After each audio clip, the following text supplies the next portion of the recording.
I'm sure you use frameworks to help you get stuff done. But what do you do when those frameworks do not work? Have you tried creating your own? Some might wonder, why would you create your own when there's so many models that are just a Google search away? And yet, if you're like me, perhaps you're impatient with the available frameworks that are too complicated, or you found that they just don't work. I think about the quote that's attributed to the British statistician George Box, who said, "All models are wrong, but some are useful."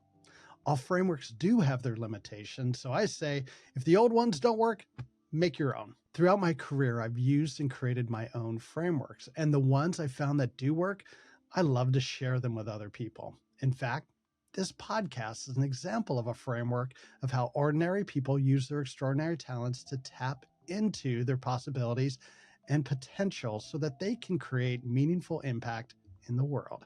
So a better question might be, why do I create my own frameworks? I often tell people why I do what I do is, yes, I'm trying to create teams that can achieve business goals. But ultimately, what I care about is workplaces where people can thrive. Because if they can thrive there, they're going to take that out into the world and help the world be a better, thriving place for all of us. That's beautiful. I love that. I don't want to sound confident. I want to sound like I'm actually helping people get to a place that they're trying to get to. And that includes having it be a little inaccurate. The focus has shifted from, I can be most valuable when I'm being helpful, not when I'm being right. Now, today's episode is a bit different. A while ago, my friends Lee Volson and April McCormick both suggested that I do an episode where we turn the tables and I'm the guest. I think partly because they wanted me to feel what it's like to be on the hot seat talking about my superpower. But I think mainly it came from a place of love. So to celebrate the second anniversary of this podcast, today's host is April McCormick.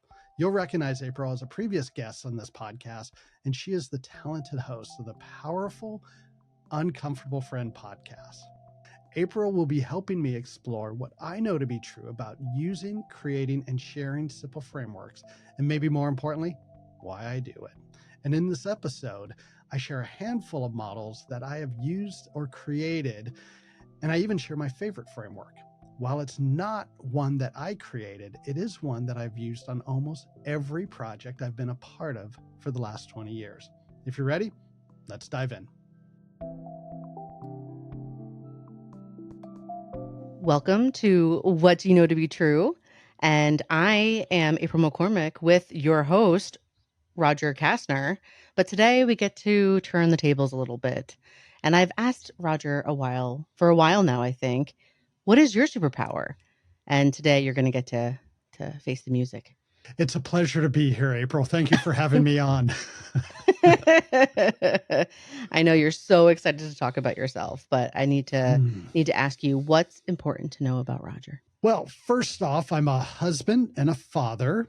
I am a parent to two new kittens, Cheddar and Rumi, and I just realized I gave the name of the cats before of my human family. So the lovely Miss Laura Lorenz, who some of you've heard about before, and then my sons Duncan and Ian.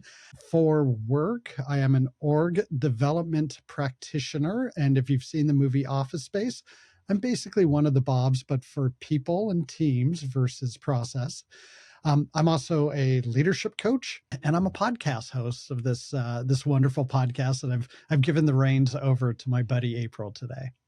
Well, that's very exciting. I'm curious, what is your superpower? What have you finally narrowed it down to? Because you've got so many wonderful talents. One of my talents is being a smart aleck, and I found that that's not just mine. There's other people. And so my good friend April McCormick wanted to turn the tables on me in a very positive, generative way to talk about my superpower. And I think the best superpower to talk about is creating simple frameworks. What that means to me and where I think it's a superpower is in all phases of the work that I do, in some of the volunteer work I've done, whether that's been a youth sports coach or working for a nonprofit on the board, and even all the way up to this podcast, in order to make sense of things and to have a loose framework to follow, I have either borrowed or created a simple framework that allows me to feel grounded, centered in what I'm doing. I think of it as the borders on a sandbox. The framework keeps the sand in and allows us to know, it is the container for where we get to be creative, where we get to play, where we get to discover and explore things. And so I think it's those creative, or creating those simple frameworks is something that not only do I need, but that I'm pretty good at. Hmm.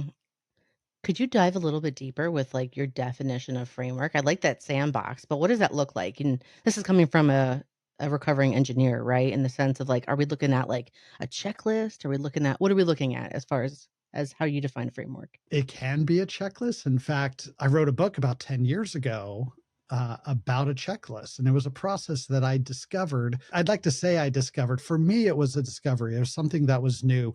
In the years followed, have found other people who use a similar framework. So obviously I didn't invent anything new, but it was just new to me. Early Roger career was doing project management, and I had found that I was really, really proud of myself for nailing scope, schedule, budget. That was Mm. the holy trinity of project management. As proud as I was of myself, I was equally disappointed that once we launched, no one cared about scope, schedule, budget. What sponsors and stakeholders cared about was our intended users. Are they using the thing? Are they buying the thing? Are they consuming the thing? And I'd be like, well, that's that's someone else's deal. My thing is all about scope, schedule, budget. But success was actually defined by, was that product or service used? Was it loved? Was it bringing in revenue? And so I realized that the scope, schedule, budget thing, that simple framework, even though I was quite good at it, it's not what mattered. What mattered was success. So I started going around and asking my sponsor, stakeholders, what defines success here? What will make this project successful? And I'd get a lot of different answers. Child of the 80s, where David Letterman was so prominent, there was this idea of this top 10 list. And so I would always create the top 10 factors that led to success. Scope, schedule, budget is important until you launch. So we would track that, but we would also take those top 10 critical success factors and we would make sure they were in scope, make sure we measured it. The converse of those items would go into our risk management plan. And so it felt a little bit like cheating, like we were gaming the system, but like it shouldn't. Like if these are the things how we're defining success, let's do these things. And so I did that for a number of years, and it came to be very valuable for my work. I started sharing it with the project managers that I was working with at the consulting firm that I was at. My clients would ask me to start putting together workshops and train their project managers on it. I then got the opportunity to teach at Bellevue College, and this was a course that I developed for Bellevue College. I then got to transfer to University of Washington and have it there as an offering, a part of their project management program. And then I thought, oh, I should. Well, how about if I turn this into a book? And the marketing Mm. person at Slalom Consulting said, why don't you blog about this first? So I started blogging about it. At one point, I realized I had enough words that I could throw it into a book. So I actually wrote a book called The Project Success Checklist. One of the things that I learned in that Project Success Checklist experience was how important user adoption is. Career-wise, I started doing a lot more change management, which I think of change management as the gateway drug into organizational development. Even in change management, again, another simple framework that I continue to use today. Dr. David Rock out of the Neuro Leadership Institute has some research that led him to this idea of the SCARF model, and the reasons why people either react to change in a threat or reward response is based on their status, how the change impacts their status, their level of certainty of how they do their role, their level of autonomy of do they get a say in what they do and the decisions they make, relatedness, how they relate to the organization. The F is for fairness. Are these changes Do they perceive them as fair or not? I was going to say that sounds just like a framework. Yeah, exactly. That's not the one I created, but it's one that works really well. In coaching, as you know, there's certain frameworks. We have our favorite questions that we like to ask at various times. I know your favorite question is says who. My favorite question is, how is this big enough to matter? And I actually tell people who are coaching me, ask that at the beginning and ask that about 2/3 of the way through the conversation, because my answer will likely change, and it usually does. And in preparation for this conversation, I realized, oh, this whole podcast series that I've created is a framework. It's a relatively simple framework for how do people achieve their potential or their possible selves. I spent an afternoon, maybe just 5 minutes, really trying to think, okay, what are those key components of potential? And I've added a couple along the way. I started with 5 and I'm now up to 7. We'll see if it grows, or maybe I can shrink it because, the smaller the number, the better. And if you're going to write a book, you got to have a number. So, right now it's 7. The 7 pillars of potential will not be called that, but that's the working title. But it started with the first conversations I had was around purpose. Then we moved into joy. Then originally it was going to be agency, but now I've changed that one to hope. And the definition of hope by Charles Snyder, the psychologist, around a belief in your path. Belief in your goals are attainable, belief in your pathway to get there, and belief in your capabilities to make change happen. The fourth element is adaptability, which is inclusive of learning agility and resilience. So a little bit of mindset and the ability to change the knowledge that we have to learn, unlearn, and relearn. The fifth is about well-being. A lot of us spend too much time on our mental side being, working up in our head, but we need to take care of our physical. We need to take care of our emotional, and we need to take care of our spiritual. And so going to have conversations with friends about that. And then this is something that you have been a big hero in my eyes when it comes to, this last, or the sixth pillar is around courage, because if our purpose is our North Star, our joy is the fuel that helps us do this work and get out of this work. Hope, and that belief and agency, adaptability, and our ability to learn and have the right mindset, well-being, and our ability to take care of our mental, emotional, physical, and spiritual self. We can have all that dialed down, but we're still going to need to get into the arena at times that are outside of our comfort zone, and we might get our butts kicked. I saw where you're going with that. Yeah. In fact, there's a high likelihood that we will get our butts kicked. Thank you. And that takes courage. And so we still need to figure out, how do we build our courage? And, I think a lot of that is through inspiration and through inspiring people like you. Now, we can have all that together, but none of us achieve by ourselves. There is the team, the community, the family that supports us through that process. And we have the ability to help other people achieve their possible selves, their potential. And I think that last piece, the community piece, is really going to be about, how do we become a good community member? How do we become a good teammate? How do we become the best family member we can be? 7 pillars of highly possible people. I don't know. Well, we're work in progress. Well, I like it. And even though I'm a little sad that an agency chapter goes away, because I am a big believer in that, I like how it's at least not gone. It's encapsulated into hope. Yeah. And someone else was suggesting that change to the word trust. Like, I have trust in my capabilities. I have trust in my path, because even if we're constantly developing our capabilities, we might start on a path, get a hero's journey reference. We might start on our path, but that path can change, and we still have trust or belief or hope that we will be able to adjust to any turns or bends or surprises along the journey. Yeah, that reminds me of another framework with the 5 dysfunctions of a team, right? And trust is that foundational step, right? Mm-hmm. So there, I just frameworked you as well. So that was really fun.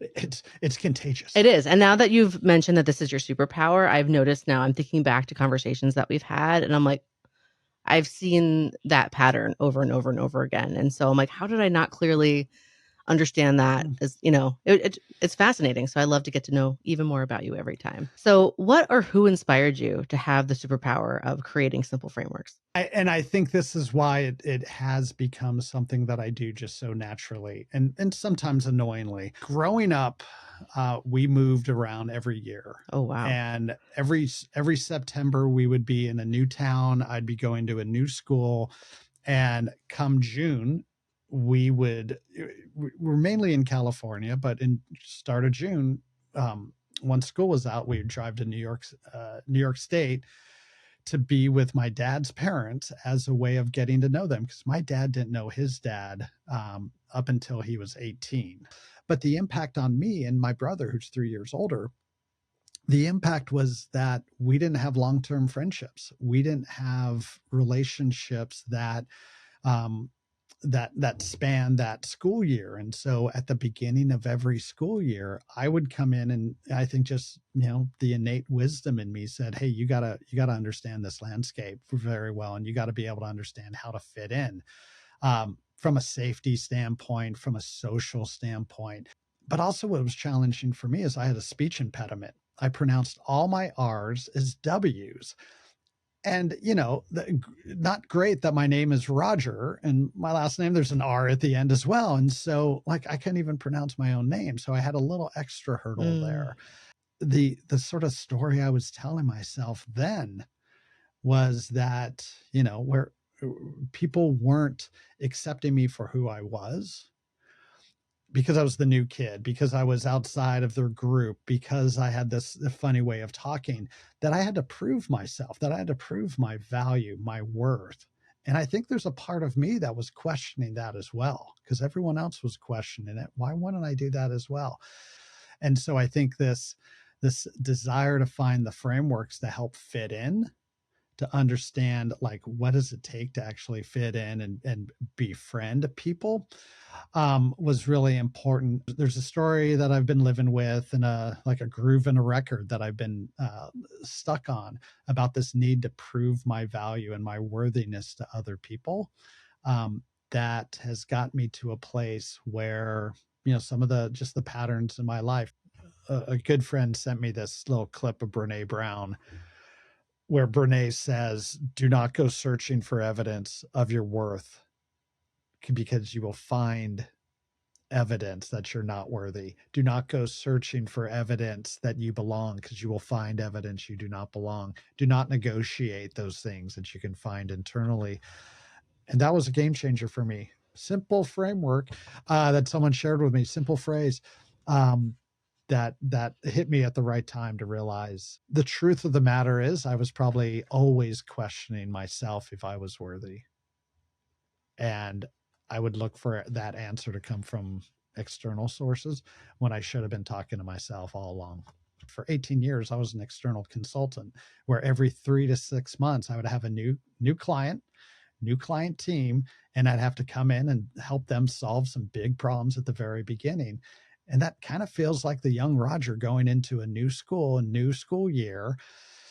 Yeah, minus the speech impediment, but occasionally I mispronounce words, or a lot of times I mispronounce words. But anyway, those patterns are very familiar with me. And so, why not? Why not find the frameworks that help me prove value in a very short amount of time? I love that story because, as we were just talking about before we were really getting into the start of this, a lot of the times our superpower becomes something that we have used to overcome significant challenges in our life.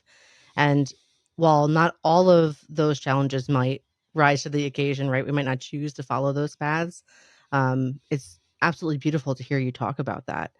And from those challenges, it makes me then wonder, what is the relationship between creating simple frameworks and joy, if it's spurred from something that was a challenge? I think joy comes through a couple things. One, being able to deliver value to other people. There's something that comes out of a place of need for me to do that. But there's also something really cool about being able to help other people achieve something they weren't able to do before. And now, as an internal consultant, when I was an external consultant, walking into some really difficult situations, some really, yeah, just tough dynamics, and do a couple simple things when I'm able to help teams go into that space of difficult dynamics that are based on, personal histories and personal challenges that, could be, 12 months old, 12 years old. And through the use of these simple frameworks to create clarity of what they're trying to achieve and what good looks like, to co-create solutions that help them, um, not only come up with good solutions, but roll them out and have ownership with those solutions. And then ultimately build better connections. You were mentioning the 5 dysfunctions of the team. Absolutely. Like, can they build trust? Can they build the ability to have conflict? Let's talk about that word accountability. And what does that mean? Because I guarantee you, any room we go into, they don't have a definition of accountability yet. Everyone talks about that word, and they think about it differently based on their experience.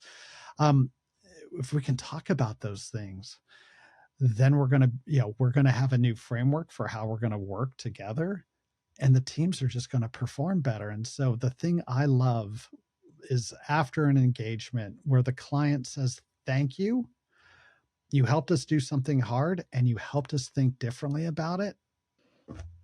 My heart grows 2 sizes at that point. It feels Yeah. good. It feels really good. And it's not something I did for me, but it's something I did in service of other people. And I know that they're going to have a better working engagement, a better working environment afterwards. And I do this work because ultimately, if we're more fulfilled at work, if we're, in our zone of genius, if we're working well with other people, if we're able to achieve the thing the reason why we actually took that job and work for that company in the first place, if we're able to be in flow and work well together, those people are going to leave the office more fulfilled, more a sense of meaning and purpose. And guess what? They're going to be on the freeway.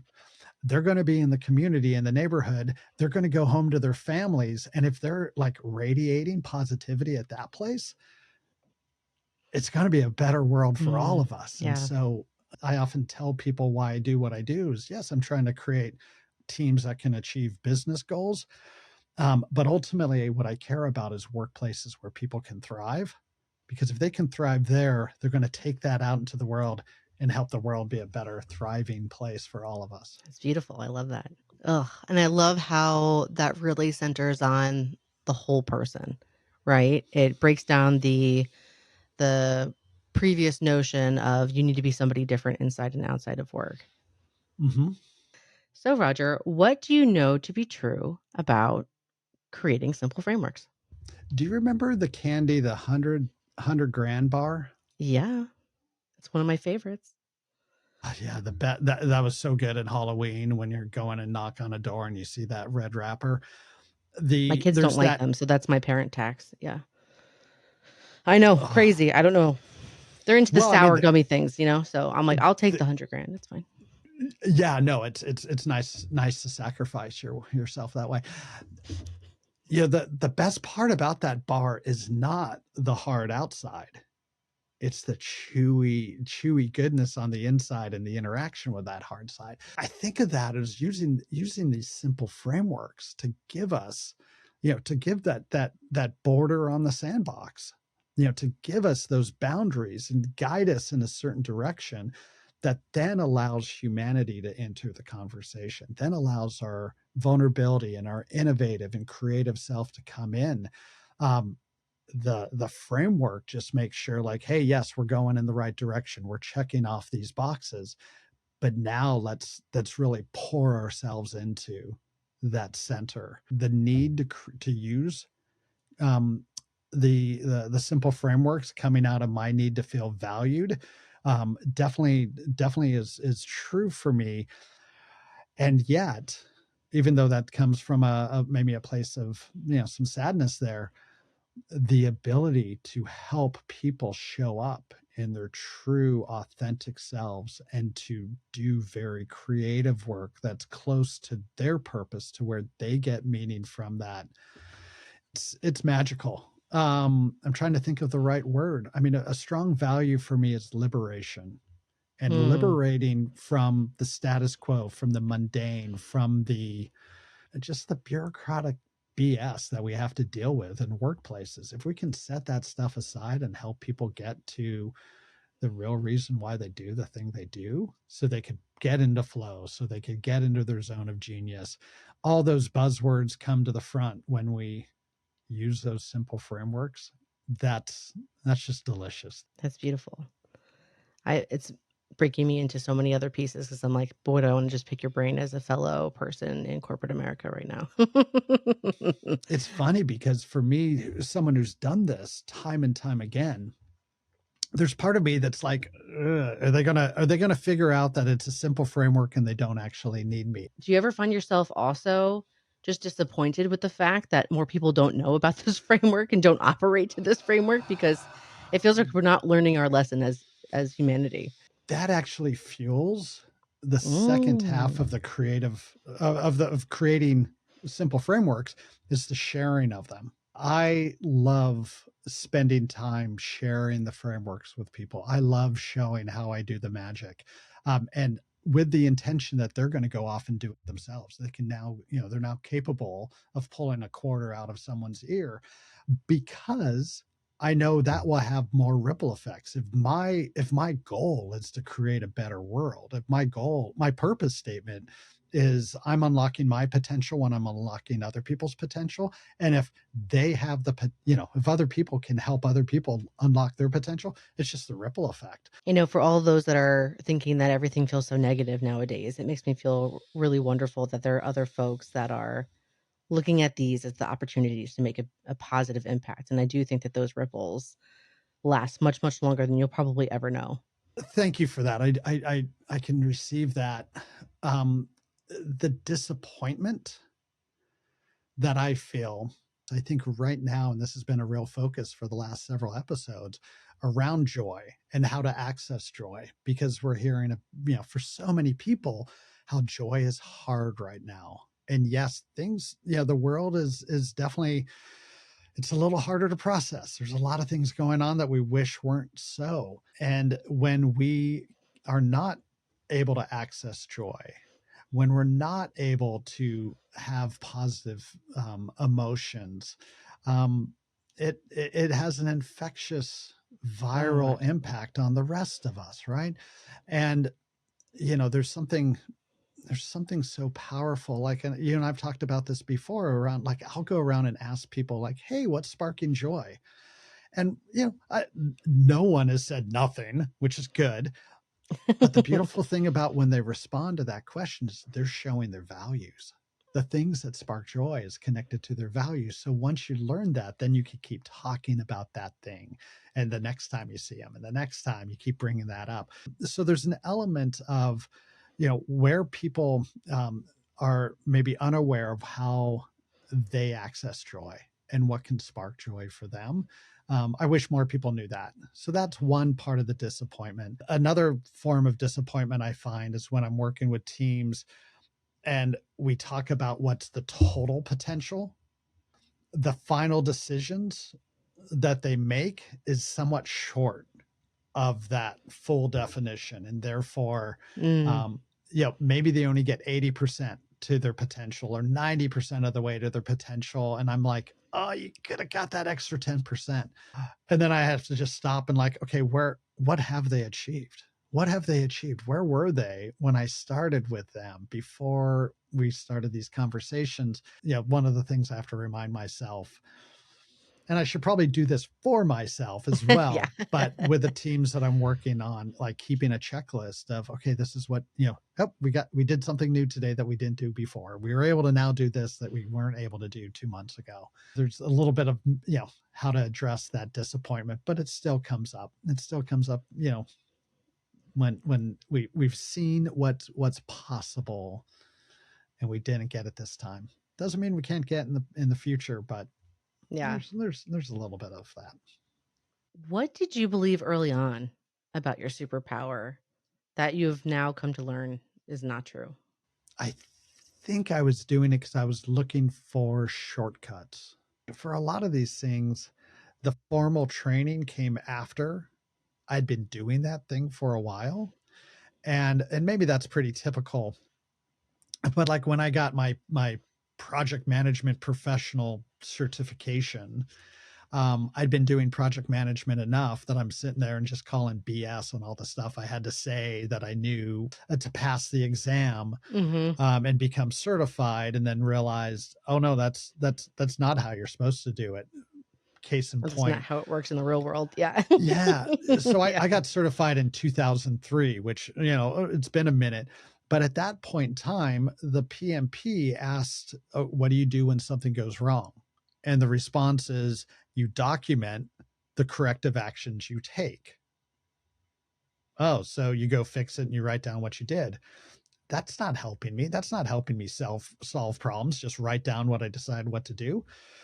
And so I got really curious about, okay, how do you do problem solving? And at that time, I was working for a consulting firm with 500 consultants. And I thought, oh, all we do every day is solve problems. There's got to be someone here that has a framework. Heck, there's probably like 3 or 4 people that have a repeatable framework that they use every time to solve a problem. At that time, I was the project management solution lead for the firm. And I was putting on monthly workshops where we were adding new skills to everyone's toolkit. So I had put in a newsletter the request for, hey, you guys are solving problems all the time. What's a framework you use? I'd love to put together a workshop where we like do a survey of 2 or 3 of these methodologies, and then you can pick which one you want to use. That thing goes out on a Friday afternoon. And when I turned on the laptop on Monday, I was hoping for, a great response rate, much better than what I actually did receive, which was 0. I got bageled on it. No one responded. So then I thought, okay, I'm going to ask a dozen consultants that I know who do this really well. I'm going to send them individual emails because that's going to, it's harder to hide when you send the individual email. And I got 3 people to respond back. So that's a much better response rate. But 2 people said they make it up as they go every time. And then 1 person wrote about 5,000 words. And to this day, I never read what they said, because if it's 5,000 words, it ain't repeatable. So then I go on the interwebs and I type in problem solving process, and I get this creative problem solving process, trademarked 1956 by Dr. Sidney Parnes and Alex Osborne. And Alex Osborne is one of these Madison Avenue madmen who is also is attributed with creating brainstorming. And this process, this problem solving process, 6 steps of how do you go about solving a problem. And the first step is identifying, what does good look like at the end. When you've solved this, what does good look like? In their language, is objective finding. The second step is fact finding. What's all the data we know about this problem? The third step is problem finding, which we also refer to as writing down what's the problem statement, which, how many times do we start off with what the problem statement is at the very beginning? I don't even think we do that half the time. We're usually trying to solve it before we even understand the problem. For sure. And the pitfalls that we run into when we try to do problem solving, the first one is we jump to conclusions. The second one is we solve for symptoms and not roots. And then the third is, if you're looking at it from this angle and I'm looking at it from this angle, we're seeing things differently and we don't share that.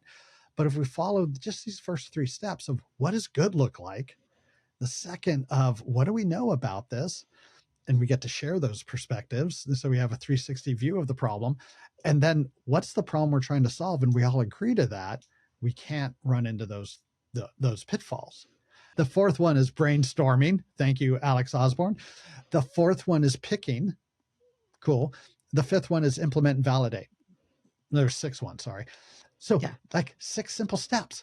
To this day, when I'm coming up with, whether I'm writing proposals for projects or building out schedules, I follow those same 6 steps. And I love sharing that one because most of us don't have a framework for problem solving. Most of us do jump to conclusions. I think what's really happening is we get a solution that solves a problem, and then we think a lot of other problems fit that same initial problem, and they don't. And we haven't spent the time to validate that it will or it won't. Oh, but how come you're not sharing best practices across the that's the thing about best practices that sometimes I have a hard time with. I think I'd like it better though if it was said as like, "Hey, frameworks." That I think is a way Hmm. better way of describing the Hmm. tools, techniques you can utilize as opposed to best practices. I like the phrase better practices. Better practices. Well, first off, I love hearing the shift of your energy when you're talking about this, right? Like I can just tell your passion and obviously you speak very eloquently about it. And probably with all that practice of it, it comes across very well. I would make for a horrible poker player. Mm, same. That's probably why I enjoy you. Um, so now that you know all of this, right? What's next for you and your superpower? I have started to share some of the knowledge that I've picked up along the way of with this podcast. So this year I have had 3 speaking engagements where I've been able to talk about what I've learned from these podcasts. And so that speaks to unlock the potential of others. And so being able to share it, not only through this podcast, but then through those speaking engagements, I think ultimately there's going to be some kind of learning experience that I'm going to be creating through this knowledge. I'm learning firsthand from talking to, wise and amazing people like yourself, receiving some of those things that you've learned and applying it to what I do, and then turning around and sharing it with other people. And I'm able to do that through the podcast, but I want to come up with a way where there's a much more rich, meaningful experience and community where we're able to do that. So that's I think the public speaking engagements I'm doing now is helping me get there. Coaching, I think, is also a part of this. And I just recently started a new program where I'm learning how to do internal family systems work in coaching. The Dick Schwartz work on parts and bringing that into the coaching conversation seems very, very important and very valuable. So I'm excited about that. And I noticed a framework within there, right? It's about sharing knowledge, continuing to build that knowledge, and then to evolve that knowledge into, again, leaning into your purpose, which, yes, it feels very much like creating simple frameworks, but it's really about, I think, investing in people and organizations. This ability to not only live into my purpose, but to help people be able to get inspired to live into their purpose, that feels meaningful for me. So I'm very grateful I found this and I'm in this space right now. Roger, are you ready for the lightning round? No. Yes, and I violate the rules. There's no rules, but I violate the rules of the lightning round every time because I ask follow-up questions I know. I am or going to as ask new well. questions. Okay, I was going to say I was going to try to keep on track like I'm not doing right now. But anyway, let's proceed. All right. So you'll do your best. Yeah, but you Mhm. know, it, All right. again, this is a simple framework to allow the magic to happen in the middle. Yeah.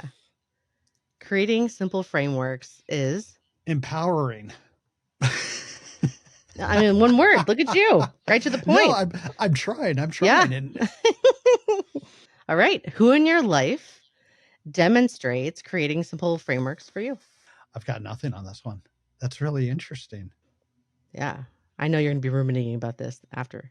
Yeah, there might be like some weird dub in answer No. later on when I'm like, my mom. Is there a practice, routine, or a routine that helps you grow, nurture, or renew your ability to create simple frameworks? And this feels like a question around creating simple frameworks, by the way. When you were describing your superpower at the beginning, and I'm like, this question is the framework around that. And I'm like, I had that aha moment. So, what's your framework for continuing to create simple frameworks? I love that. When I can't, when I don't know how to do something, I go to the Google. And actually, lately it's been more YouTube, where I like the breadth of different ways of trying to learn how to do something. AI, I'm not a, I've had very mixed results using AI to try to help find new frameworks, only because I keep running into hallucinations as an example, lightning round violation. As an Yeah. example, No, what's this hallucination? Now I'm curious. so I back in February, I did a Leading with Heart presentation to the local ACMP, Association for Change Management Professionals chapter. I know that leaders have a hard time leading with heart. They lead a lot with head. They move through the change curve much faster than the rest of us. And I'm like, okay, what does the science say about this? And so I went to, your friendly AI and I asked like, hey, show me some research. And it gave me a few things. And one of them was a phrase called empathetic blindness as a thing that Amy Edmondson created. And it had the links to the source. And so I'm like, okay, cool. Like I've heard of psychological safety from Amy Edmondson, but this is probably like a chapter in her book. I love it. As I was preparing, I did a little practice session with a friend, and he was like, everything's great except for that Amy Edmondson quote. I've read all her stuff. She never puts those two words together. I'm like, no. You should, here's my chat GPT response. Here's the link. And he's like, yeah, you should go look at that article because she doesn't say that. So then I go look through the article. I read the article. Empathy blindness does not show up in that article. So I go back to chat GPT and I'm like, show me where you found this. And it gives like 2 more articles. Go and look. It's not there. Go back to chat GPT again. I'm like, are you hallucinating on this? And it says, yeah, sorry, bro. It's online searches. And then occasionally I'll see someone do something at work, whether it's a colleague or maybe even another consultant. And it's like, oh, that's cool. That's going into the toolkit as well. Is there a book or a movie that you recently consumed and would recommend that has creating simple frameworks as a theme? These are great questions. The TV show Shrinking comes to mind, where for those who haven't seen it, the main character just gets tired of not having more breakthroughs, not having his clients have more breakthroughs and feeling very limited by the constraints of the whole body of work that is psychology. And so he starts, he goes rogue and starts doing things that he's been told not to do. And he has good results and bad results. To some extent, it feels at this point in time when everyone's looking for mental health professionals in one way or another, and just anything to help people get through the day, it feels a little like irresponsible to be talking about rogue psychology.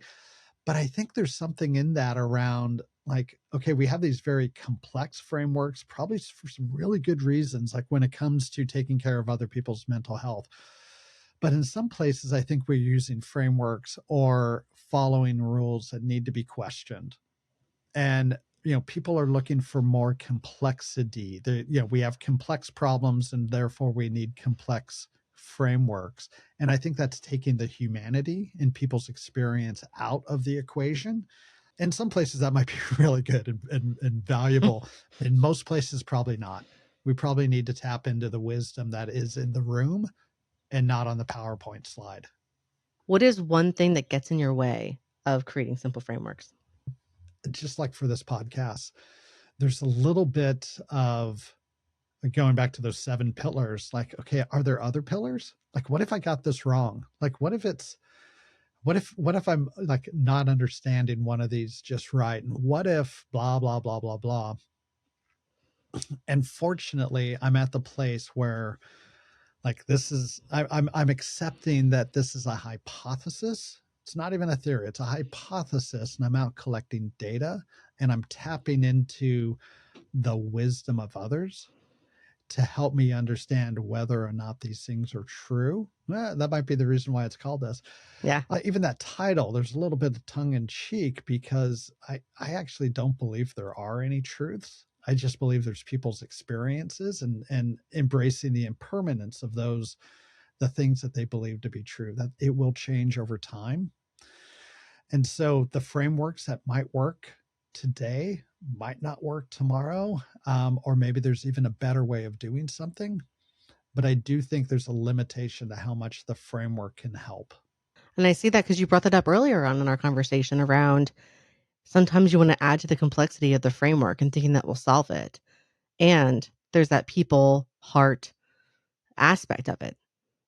There's 50% process, 50% people, and that creates you can't framework yourself out of people Right. And yet we try to do that all the time because all the time. people are, people. I think it's more complex because of the people, but it's also more beautiful and it's more powerful because of the people. I think it's really easy to create complex solutions to complex problems. It's a little bit of the Albert Einstein quote around, you can't use the same thinking that got you into the problem to solve the problem for To you. get you out of it, yeah. Yeah. Yeah, but I think simplicity is a lot harder than complexity. I think we can create complex systems very easily. When maybe if we applied a simple solution at the very beginning, we wouldn't be into the complex problems. Maybe we would, maybe we wouldn't. And I Absolutely. think that's true with problem solving or doing the kind of initiative work that we do. We have complex problems, and I don't think the solution is another complex solution. It's a simple solution that really solves for all elements of the problem. Well, those are all of your questions. You ready for some of my questions? Oh, bonus session. Let's do Bonus this. session, bonus content. Um, Throughout our interview, I've heard it's I think natural to apply frameworks and whatnot to that of business or our work and what we do there. Do you have any frameworks for family? My wife will jokingly, especially when I was in project management, would sort of joke like, "Do not bring that project management voodoo in the house." And yet, I have used a weighted scorecard when we have been car shopping. Um, are you familiar with PERT estimating? Yes, I am. So I've used PERT estimating. Those who do not know, PERT estimating is really trying to find the most likely time it's going to take to do a task, problem solving process. I won't break out PowerPoint slides. I've learned from past mistakes at home, but the problem solving process as well of trying to understand what does good look like and what do we know about the problem before we even define it. Is there a word or phrase that is helpful for you if and when you find yourself needing to blow off steam? I go two different places with this. One, it's like the James Lipton inside the actor's studio. What's your favorite curse word? Yeah. So there's that angle. The other angle I go with it is, frustration tells you something. And this is Mm. definitely the older Roger of like, frustration's telling me something. And what I'm learning to be true is the thing that frustrates me about someone else, it's actually frustrating me about me. Let's look inside about why is this thing frustrating me and what is it about me that's frustrating me in this situation. But what is also your favorite curse word without saying it? Starts with an M, somewhere in the middle there's an F, ends with an R. Mine too. It's the best. It's the Why is it best. so it's so I don't know, but yeah, I'm right there with you. That's so funny. Following along with that, like inside the actor studio kind of thought process, is Yeah. there a word or sound that a team will make when you finally watch that light bulb go off where they've hit the precipice of being able to move into the solving of their issue? There's a moment in every workshop where I will ask a question or make a statement, and it feels like a minute or two of silence. It's probably only 10 seconds, but it feels like a very pregnant pause. Um, and someone will say, "That's interesting. I've never thought about it that way," or "That's good." Just 2 weeks ago, I'm working with a team, and we're doing our org design stuff, and we'd done stakeholder interviews, and we'd shared the themes. And one of the things I like to do is another simple framework. I call it this or that, but you can find it on Wikipedia under the title semantic differential. That's looking at two pairings or a pairing of positive outcomes, and you choose like which one would you rather have than the other.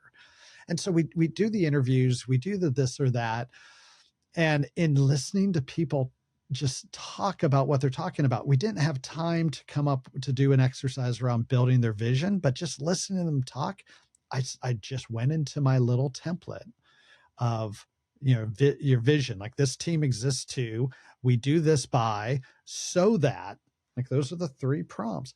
And I just write it out. And I'm like, hey, we have an extra 10 minutes here. I want to get your response to this. I put it up on the board. And there's that 10-second pregnant pause. And I'm asking for feedback. I'm asking people to, like, let's edit this. This is the Anne Lamont shitty first draft. And everyone just says, no, that's it. That's it. And I'm like, it's not it. It can't be it. It's the first go around. It's me. I don't, all I did was listen to you guys, and they then spent the next half an hour defending it. And the next day, when the leader went to announce, there some changes in the organization. At the very bottom, she said, this is in service to our vision of, she had that first sentence there. That was amazing. Something that I've known to be true about you is that you have not just listening. I don't even want to call it a power for listening, but it's really this, I think I initially called it like listening for comprehension, but it's really for like understanding, like really understanding, right? Like you'll ask the questions, you'll continue to ask the questions until you've gotten to the point where you're understanding the context behind what the person is saying, that listening. How did that hit you when I first said that to you? People who've known me for a while will say, and I'll say it too, this is a new skill. It truly is. And I credit the coaching program and just going through that experience of getting better at listening, but listening differently. I think before, when I was listening to people, it was listening to try to come up with, okay, what's the right solution? Or what's the smart thing I can say based on what they just said? And it was really with that intention of, how does Roger look smart here? How does Roger look helpful? And now it's like, oh, I kind of want to be wrong. I kind of not want to get it totally right, because if they can take what I said and make it 10% better, 20% better, I know it's much more likely to be their thing. Yeah. Versus what the facilitator came up with. So I think I'm a little bit more comfortable with putting something out there and having it be wrong, whereas the younger Roger would just feel devastated. It's funny when how you remember certain things that people told you. I once had a client tell me, you sound very confident about that thing. I don't know if that thing is right, but you sound very confident. And I remember leaving that room thinking, oh, awesome. They recognized me as, that was good. That was great. And then ultimately underlying that is the backhanded compliment of, like, you could be talking out your butt, but you sound very, very confident about it. And, that I remind myself of that, I think, because I don't want to sound confident. I want to sound like I'm actually helping people get to a place that they're trying to get to. And that includes having it be a little inaccurate. The focus has shifted from, I can be most valuable when I'm being helpful, not when I'm being right. So, Roger, I'm so sad that our time has ended in this wonderful thing. If people wanted to reach out and they wanted to find you, how could they do that? Well, the first place to go to is whatdoyouknowtobetrue.com. I know I could have come up with a shorter name, the WYDTBT blah blah blah wasn't very much shorter anyway, but whatdoyouknowtobetrue.com. I could be found on LinkedIn at Roger Kastner. And that's probably the 2 best places to find out. The podcast is available on all the platforms. So you go to YouTube or Spotify and just type in, again, kind of long, what do you know to be true? But I'm pretty sure someone will put all these links in the show notes, so you can just click the link there. But yeah, those are the best places to find me. Excellent. Thank you so much. It's been a pleasure. It's been so fun. I loved when you suggested this idea, April, of putting me in this side, and it's much more difficult to be on this side. I fully appreciate that and own that, and it will make me more empathetic when I have guests who might, start off a little nervous, but with a great host like you, how it's really hard not to be comfortable throughout the whole process. You did a great job standing in for that other guy. Thank you very much. And as always, love you, mean it. Thank you all for being in this conversation with April and me. And thank you, April, for doing such a great job of hosting this episode. The question I'm asking myself now, of the frameworks that I'm currently using, which one is ready for an update? What Do You Know to Be True is a Three Blue Pens production, and most times I'm your host, Roger Kastner. We are recording on the ancestral lands of the Duwamish and Suquamish people. To discover the ancestral lands of the indigenous people whose land you may be on, go to native-lands.ca. Okay. Be well, my friends. And as always, love you, mean it.